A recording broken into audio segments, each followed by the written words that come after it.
Bonjour à tous et bienvenue sur ce tutoriel où nous allons vous présenter une fonctionnalité Dodo qui est celle de pouvoir signer les documents directement sur la plateforme. Donc l'application de signature est disponible via ce module signer qui nous permet de créer les différentes d'importer les différents documents qui ont besoin d'avoir des signatures. Donc si j'ouvre par exemple ce document-ci, ici nous avons donné un nom à notre modèle. Nous allons d'abord créer un modèle qui va nous permettre de pouvoir définir un ensemble d'informations. Nous avons le nom que nous allons donner à notre modèle. Nous avons la donnée, c'est-à-dire le document qu'on voudrait signer. Dans le cas d'espèce ici, c'est un document tout banal qu'on a téléchargé en ligne, qui est là, qui a certains champs. Donc maintenant, ce document, on l'a chargé ici. On a défini un modèle ici, c'est facultatif. On peut ne pas définir de modèle, mais ça peut être utile pour certains cas. Donc, dans le cas d'espèce, on a défini un modèle qui est celui des tâches et on a défini les différents champs qui doivent être fournis. Ces champs-ci ont été configurés via le bouton configuration-ci.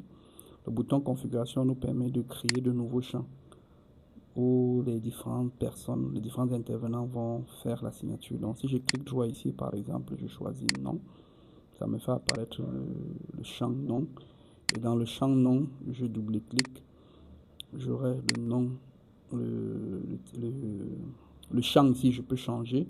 Au lieu de nom, je peux mettre un autre. J'aurai maintenant le rôle. Ici, on a laissé customer, on a plusieurs rôles disponibles. Et on peut cocher ça pour dire que c'est un champ obligatoire. Et on peut avoir le placeholder. Ici, bon, le nom qui va apparaître, ce qui va apparaître sur ce champ-là. Donc, si j'annule ça et je viens par exemple ici, je peux mettre ici par exemple prénom, juste pour que la personne puisse voir, et je coche là obligatoire. Et j'ai mis ici que c'est le superviseur qui doit renseigner ça. Bon, par exemple, ça c'est un test. Et maintenant ici, j'ai mis un autre champ ici où j'ai dit que c'est le client qui doit renseigner ça. Et loin en dessous, j'ai mis maintenant loin en dessous ici, je vais mettre les signatures du client. Je vais mettre les signatures du client ici et la signature du superviseur. Donc ça se fait graphiquement. Donc je vais dire que c'est le superviseur qui va signer ici et pour les deux cas, je vais dire que c'est obligatoire. Donc c'est devenu rouge pour dire que c'est obligatoire. Ok, donc quand on a fait ceci, automatiquement le système met à jour nos différents champs ici présents. Donc on va enlever les précédents-ci.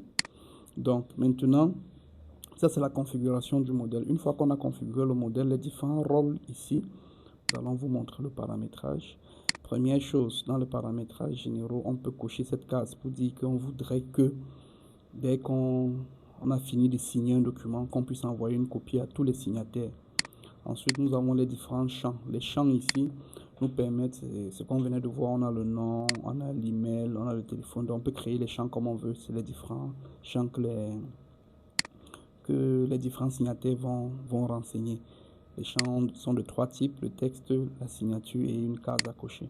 Donc nous avons ces 3 types de champs-ci. Et enfin, pour chaque champ, on peut faire correspondre une valeur par défaut. Par exemple, ici on a mis name pour dire que par défaut, il va récupérer le nom de l'utilisateur connecté pour précharger. Maintenant, nous avons enfin la partie rôle. La partie rôle nous permet de définir les signataires. Si on laisse vide, ici, politique de sélection du partenaire, on peut laisser vide pour dire que le système va nous demander de sélectionner un partenaire au moment de l'envoi des signatures. On peut maintenant avoir plutôt le cas d'une expression. Par exemple, ici, nous sommes en train de dire, bon, prenons l'expression ici, nous sommes en train de dire que nous allons prendre le champ partenaire de l'objet. Dans le cas d'espèce, pour l'exemple que nous sommes en train de faire, ça va être pour le modèle de tâches. Si on ouvre les tâches, ça veut dire qu'on va prendre le champ partenaire ID qui est sur une tâche qui sera en fait le client. Donc on fera 2 exemples pour que vous puissiez bien comprendre. Et enfin, nous avons cette zone qui sont les différentes demandes et nous avons les modèles. Donc, nous allons faire un test assez rapide ici. Quand nous allons décider que nous voulons que les signatures soient effectuées, on va cliquer simplement sur le bouton envoyer. Et maintenant, vu qu'on avait pour superviseur, j'ai oublié de le montrer ça. Pour superviseur, ici, on a mis défaut pour dire que voici la personne par défaut qui est superviseur. Donc, on a mis le partenaire par défaut. Donc, si on revient là sur notre modèle, on clique sur envoyer, on voit que pour superviseur, le partenaire par défaut a été effectivement renseigné. Et maintenant, nous pouvons définir le client à qui nous voulons envoyer le document pour signature. Donc, on remarquera ici les signatures en attente. Donc, si je mets là, vous voyez, il n'y a pas de signature en attente. Donc, si je clique sur générer et signer, le système maintenant va générer un lien pour la signature. Comme je suis connecté avec un utilisateur qui est censé pouvoir, qui peut faire, je suis connecté avec l'utilisateur qui doit faire la signature. C'est pour ça que ça ouvre directement ceci. Et si j'actualise sur une page quelconque, j'ai ici ce bouton qui me permet de voir qu'il y a des documents, il y a des signatures que je dois effectuer sur certains documents. Donc je peux ouvrir là et cliquer sur signer. Ça ouvre exactement la même page que celle de tout à l'heure. Maintenant, quand je clique ici, je clique sur commencer, ça précharge avec mon nom. Comme on a dit tout à l'heure, c'est ce que le système fait. Donc j'ai mis mon nom, maintenant je clique sur suivant et on me demande d'entrer ma signature. Par défaut, il met mon nom avec une certaine police. Maintenant je peux dire que non, je veux dessiner pour faire la signature comme on sait le faire. Et je clique sur accepter, je clique sur valider et le document a été signé. Si je reviens maintenant sur